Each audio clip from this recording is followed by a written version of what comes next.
Ayun 'no. Kamusta kayo? Welcome back to another episode po natin. Kasalukuyan po akong nandito sa aming kubo-kubuhan. Presko kasi dito at dito malakas yung Wi-Fi. Pagpasensyahan niyo na at wala pa rin tayong live episode ano sa YouTube but, soon magkakaroon din tayo ng mga live streaming. But, for now enjoyin ko muna dito yung oras ko na hindi nagla-live. Recorded lang tayo. May freedom ako kung kailan ko gustong mag-record at i-upload ito.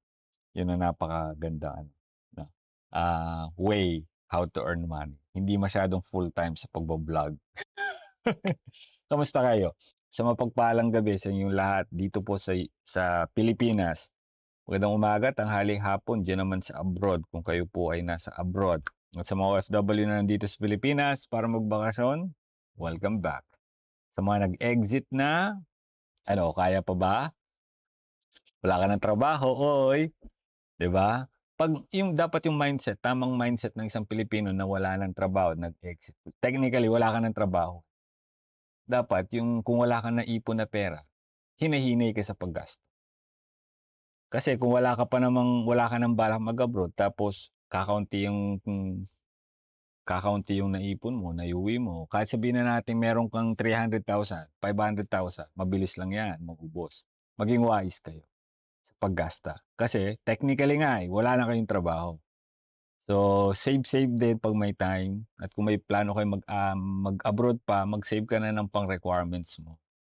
Yun yung mga bagay. Tapos i-save mo na rin yung, perang iiwan mo ulit sa pamilya mo habang ikaw ay mag-uumpisa na naman ng panibagong chapter as an OFW kung may plano kayo. Kung wala naman na kayong plano, eh, bahala kayo sa buhay. Mahirap magsalita ng ganito baka sabihin niyo pinapakialaman ko kayo. Hindi ko naman kayo pinapakialaman, nagpapaalala lang. Bago natin umpisahan yung ating, talakayan, eh, bibigay lang ako ng konting, hapyaw. Sa mga Pilipino po na kayo, hindi ko kayo maintindihan. 'Pag ako nagre-react sa mga maling post ng ibang tao, tinatama ko, sasabihin niyo, "Nagnanakaw ka ng video. Buhay nila 'yan, pakialam mo buhay mo." 'Di ba? Bakit ngayon itong 'di naman Pilipina, ibang lahi naman pala 'yan, matagal ng video 'yan, kino-content niyo. 'Yan tayo, eh, pagka-bembangan mabilis pa kayo sa alas 5 ano? Ayan ang sinasabi ko sa inyo, eh, yung muta niyo 'di mo makita, eh, 'no? Yung sarili mong mali 'di mo makita 'no? Pero ako, mali ko, tingin mo mali ko, pinupunan niyo. Ngayon pupunahin ko kayo. Bakit pagdating sa mga ganitong bagay mabilis pa sa alas 5 ang mga pagre-react niyo? Puwede ko ba kayong tawagin na magnanakaw din ng video gaya ng tawag niyo sa'kin? Ayaw niyo 'no? Hindi lang 'yan, eh, marami pa silang mga content creator kagaya nito. Eto, dalawang content creator ito na nagre-react dito sa, binebembang na babae na hindi naman Pilipino. Pero gaya nga ng inaasahan natin basta kasi mukhang Pilipina kahit hindi Pinay 'yan, kahit Malaysian 'yan or Indonesian, eh, dahil kamukha nga natin sila, eh, sabihin ng mga 'yan Pilipino 'yan, 'di ba? Bakit pagka yung nakikita ninyo na naguhubad na OFW, pasayaw-sayaw diyan ng malalaswa, ayaw niyong i-content, ayaw niyo magbigay ng reaction? Bakit kapagka 'yan, hindutan, iyutan, nag-viral, mabilis pa kayo sa alas 5 mag-react, akala niyo mga santo kayong mga hayop kayo. Hindi ko kayo ma-gets, kababayan yung tao, 'di ba? Pero yung mga malalaswa, pasayaw-sayaw diyan, ah, ayaw niyong nire-reactan ko. 'Pag ako ang nagre-react sabihin niyo pakialamero kayo. Pakialamero ka istorya mo, 'di ko kayo gets. Mga ulol. 'Pag pag-iyutan, bembangan, yan mabilis kayo. Ano niyo, akala niyo sino kayong mga tawag dito, para kayong mga santong palakang nahimasmasan ng nawala yung hangover, magpagsalita. Bago-baguhin yung ugali niyo. Yan tayo, eh, ulol. Dito na tayo sa main topic natin, sardinas. May naalala ako dito, eh, yung isang OFW yung bakla, sorry bakla naman talaga siya. umiyak nung Pasko na wala yatang nag-greet. Tapos delata yung kanyang, actually, kaldereta tuna yata, something gano'n yung kinakain niya nung Pasko, na umiiyak, 'di ba? Ngayon iba naman itong sardinas na 'to. Pakinggan natin si nanay, kapatid. Eto, pag-usapan natin. Wala. Sardines, okay? Isang kababayan natin, ang sabi niya, hindi nga raw siya nakakarinig sa kanyang mahal sa buhay na sinasabi, kailan ka magpapadala o parinig. Pero pinadadala naman daw siya ng picture na kumakain ng sardinas. Hindi nagsasabi, pero pinapadala ng picture. Naku, "Oy, ito sardinas na lang ulam namin." Gano'n din 'yun, eh, 'no? Nahiya ka pa, 'di ba? Puwede mo naman sabihin direkta, pero bakit ayaw mo pang sabihin? 'Di ko talaga gets. 'Di ko naiintindihan yung mga ganitong klase ng tao na pumi-flexing, eh. Flexing ang tawag dun, nanay. Nahihiya pa siya sa lagay na niyan, kaya pinapadala na lang siya ng picture. Okey, continue. Ano raw ba ibig kahulugan nun? Ito, sasagutin ko yan. Kayong mga nasa Pilipinas, ang mga diskarte nyo, bulok. Ano masama sa sardinas na kinakain nyo? Eh kahit naman nung hindi umalis ang mahal nyo sa buhay, sardinas din naman ang pang-araw-araw pamatid gutom ninyo eh. O, di ba? At saka noodles, masaktan kung sino masasaktan. Hindi ko naman nilalahat. Okay? Bakit kayo magre-reklamo ngayon na sardinas ang nakakain nyo para, anong rason ninyo? Diskarte na nagsasardinas na kami na kailangan magpadala ka na ng pera na ubus na yung padala mo. Paawa epek kayo.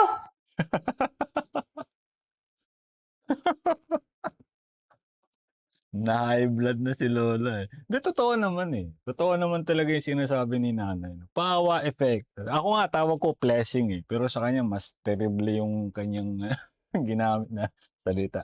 "Pawa effect kayo, Iyakin ba, nay? Iyakin. Tama rin naman ano, nung wala tayo sa abroad, kumakain din naman tayo ng sardinas.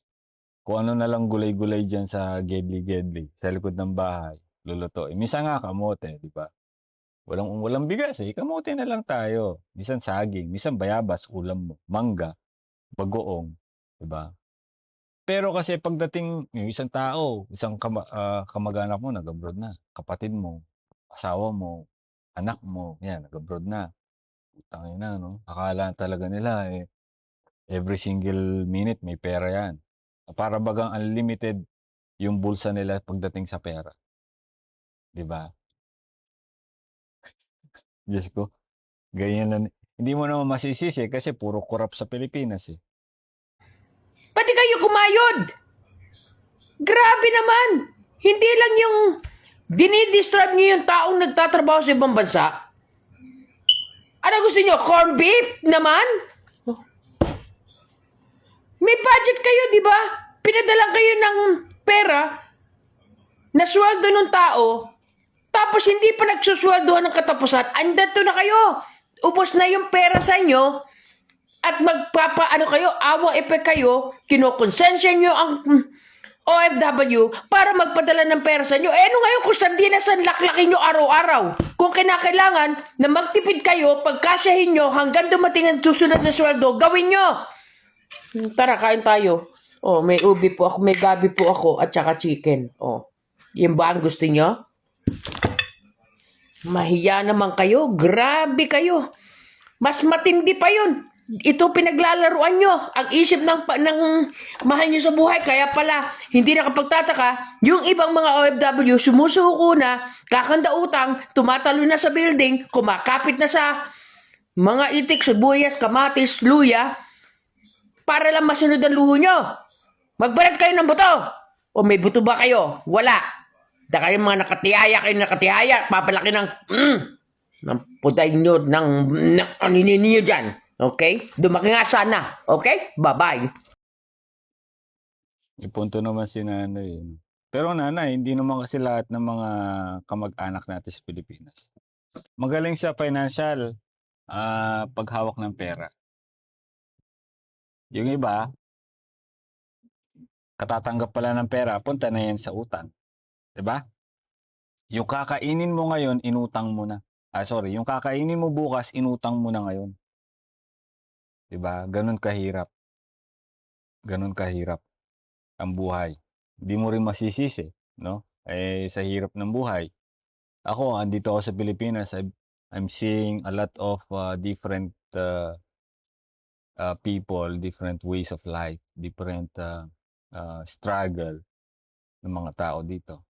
Maniwala ka sa hindi, napakaswerte pa rin, napakaswerte ko kasi lalo na yung mga anak ko kasi yung anak ko nag-aaral sa abroad, English speaking, hindi hindi sila nasanay sa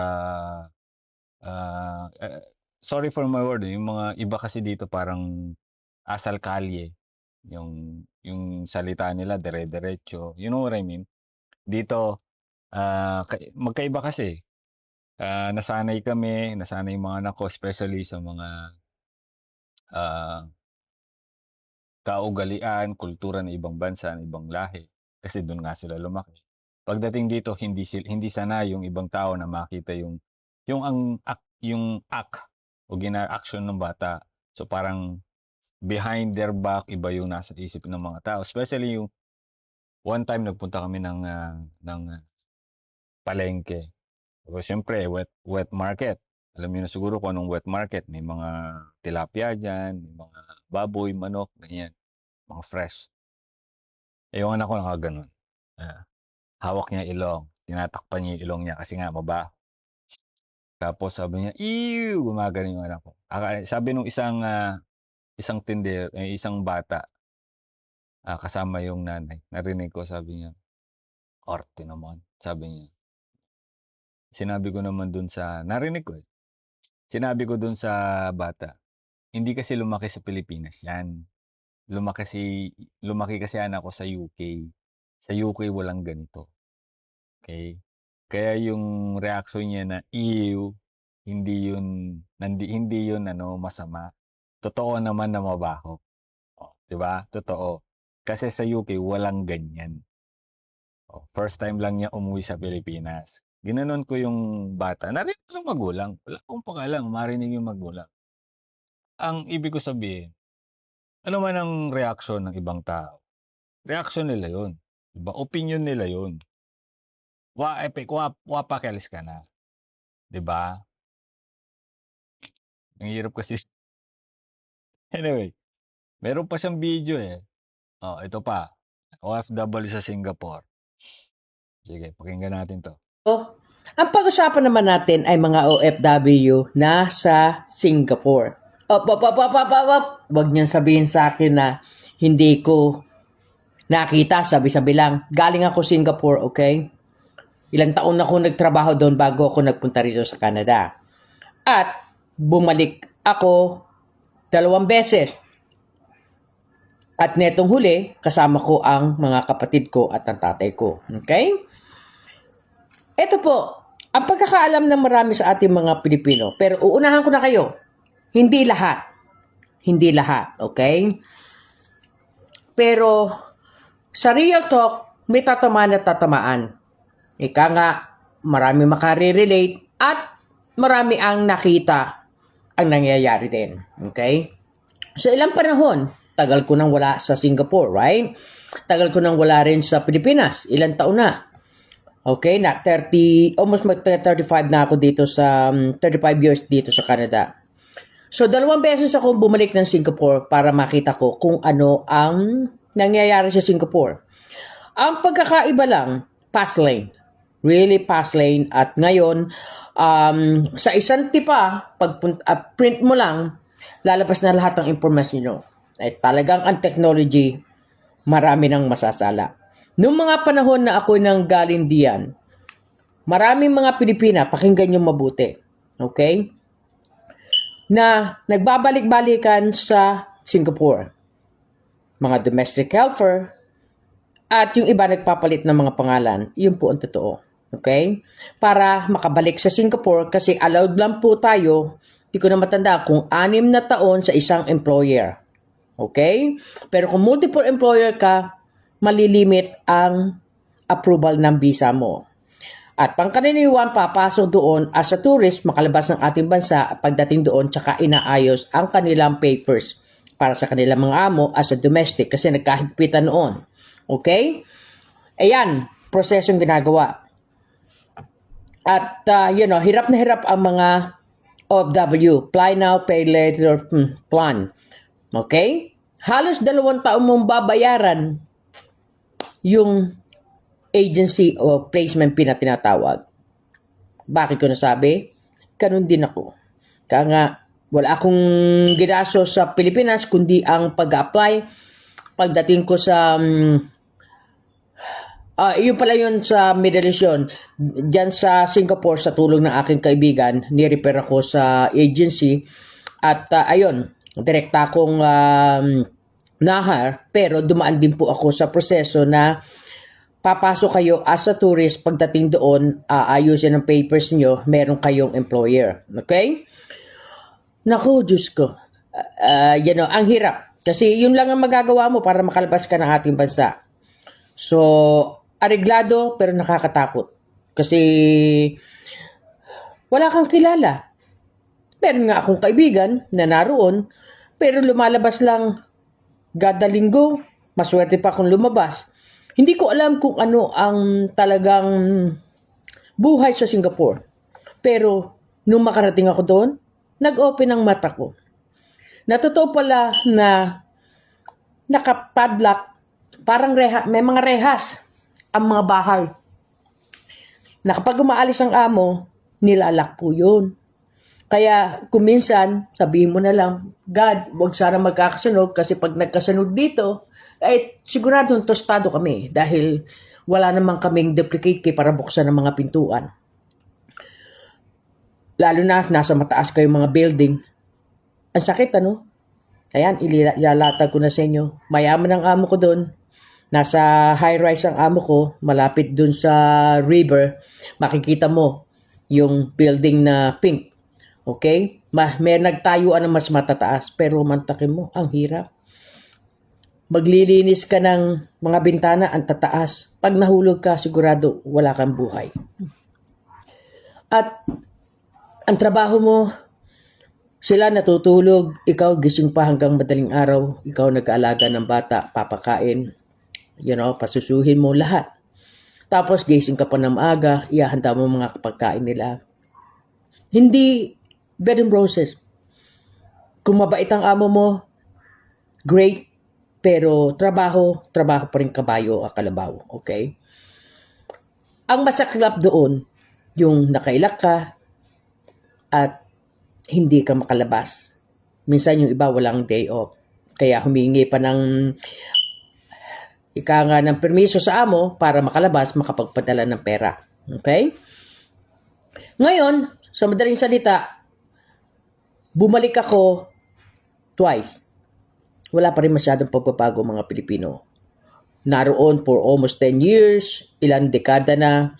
Gustong makalabas ng Singapore pero pangkaraniwan sa kanila, hindi nila malaman kung paano, how they're going to apply, papunta ng Canada. Nagtatanong-tanong sila kasi marami rin mga agency doon na tinatarantado ka, pinapirahan ka, niloloko ka. Okay? So, kaya ingat din. Okay? Hindi ko naman sinasabi na lahat. At ang libangan ng mga Pilipina roon pagka day off, nandun sila sa Orchard Road. Yun ang pinaka-popular place ng meeting place ng mga Pilipino para magpadala, kumain doon, magkwentuhan, magpalipas ng oras at pagdating ng mga mag-aalas 5 na, nag-uuwian na po yan. Yun ang tapos Serangoon dahil nandoon Chinatown, nandun po mga murang mga bagay-bagay na ano ba yung tawag doon sa Tagalog? Kaligayahan na natin na mamili at para ilagay sa ating mga bayan boxes hanggang sa mapuno at maipadala natin sa Pilipinas. Okay? Pero every 3 months, ewan ko lang ngayon, pero ang pagkakarinig ko, every 3 months mayroon kaming medical. So alam niyo to na mga OFW from Singapore. Every 3 months may lab test tayo para malaman kung tayo may sakit at kung tayo mga buntis. Kasi alam mo kung bakit? Kasalanan din ng mga Pilipino eh. At kasalanan din ng mga, mostly yan dyan eh, mga Pilipino eh. At galing ng India, galing din yung iba sa China. Pero bihira. Pero mostly yung mga Pilipino, mga Rayan at yung India. Mga sa third world country na talagang mababa ang mga sweldo. Every 3 months, checking ka, titingnan kung ikaw buntis o ikaw may sakit dahil pag ano nun, pauwiin ka talaga ng amo mo. Kasi may mga levy sila na tinatawag, levy nga ba o ban sa ulo natin. Ang pagkakaano ko noon ay nasa 5,000 Singapore dollars na kapag ka, ayun, nabuntis ka roon at nagkaroon ka ng problema, mawawala yung pera na yon na binan ng amo mo. Kaya walang magagawa amo mo kundi pauwiin ka. Bakit ginawa yun? Dahil po sa kasalanan din ng marami na naroon na ayun, pumapatol sa mga itik, sibuyas, kamatis, luya o ano pa, European o ano-ano pa. Ika nga extra income yata sa kanila. At mababa po ang pagtingin nila sa mga Pilipino. Ang alam ng iba, hindi ko nila lahat. Ang alam ng iba, Pilipino parausan, Pilipino kuha pansit 10K. Kuha pansit liit gold. Sa madaling salita, nakukuha ang mga Pilipina ng mga kalalakihan every weekend para lang kumain ng pansit at mabigyan ng mumurahing alahas. Okay? Ang saklap na ganun ang tingin ng mga Singaporean sa atin. Sakit na. Sa Singapore, pansit, ginto. Sa Middle East, McDo, KFC.